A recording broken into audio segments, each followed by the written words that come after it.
mulai mencari target berikutnya. Beberapa hal dilakukan dengan cara sedikit berbeda. Tidak heran ayam hutan besar di daerah ini memiliki kecerdasan yang hampir sama. Dengan cepat, ia berhasil menangkap yang kedua. Cara dia menangani hal ini membuat orang merasa siapapun bisa melakukannya. Waktu sudah memasuki hari ke-9. Sarah akhir-akhir ini mencoba berbagai cara untuk memancing ikan. Namun, tidak mengejutkan bahwa ia selalu pulang tanpa hasil. Tepat saat ia sedang menyempurnakan tempat perlindungan, tiba-tiba seekor burung hantu terbang melewati kepalanya. Dalam pandangannya, ini adalah pertanda keberuntungan.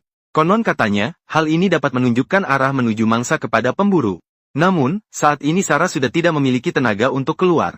Jadi ia mulai mencari akar tumbuhan sekitar yang bisa dimakan.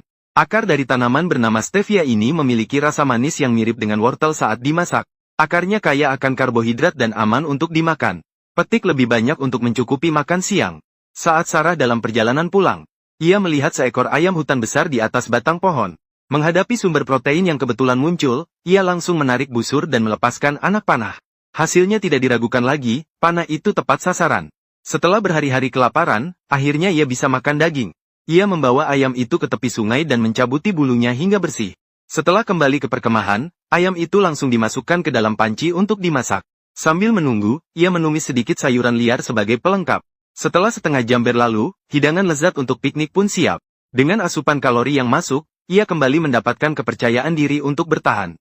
Namun, hanya mengandalkan ayam ini jelas tidak akan cukup lama. Pepatah, duduk di rumah, ikan datang dari langit, ternyata bisa terwujud. Ia membuat satu set kail gulung menggunakan kawat dan batang kayu. Ketika ikan menelan umpan, duri tajam akan terbuka dan menyangkut di tenggorokannya. Prinsip dasarnya sederhana dan tidak sulit untuk dibuat. Dalam sekejap mata, sudah selesai membuat lebih dari 10. Ketika dia berencana menggunakan jeroan sebagai umpan. Jeroan yang disembunyikan tadi pagi sekarang sudah tidak ada. Sarah yakin itu adalah ulah kawanan burung gagak. Dalam situasi seperti ini, dia hanya bisa pasrah dan menganggap dirinya kurang beruntung. Tanpa umpan, ini berarti dia tidak bisa memancing. Maka, Sarah membawa busur dan anak panah untuk berburu lagi. Saat berjalan, tiba-tiba dia menemukan sesuatu yang bagus di tanah. Setelah mendekat, ternyata itu adalah sepotong besar jamur boletus. Ini adalah bahan makanan alami yang sering ditemukan di alam liar. Membawanya pulang untuk membuat ayam rebus jamur akan sangat menyenangkan. Untuk mengawetkan daging ikan, Das secara khusus membuat rak pengasapan. Sayangnya, belakangan ini perutnya sering kram tanpa alasan yang jelas. Saat dia beristirahat, seekor ayam hutan besar malah menabrak anak panah. Saat itu dia lupa menyalakan kamera, sehingga tidak merekam adegannya. Bulu ayam yang utuh ini bisa dibuat menjadi ekor panah. Setelah selesai mempersiapkan bahan, dia mulai menyalakan api untuk memasak. Sayangnya, perut kembali terasa nyeri seperti terbakar. Hal ini langsung membuat Das kehilangan minat untuk menikmati santap.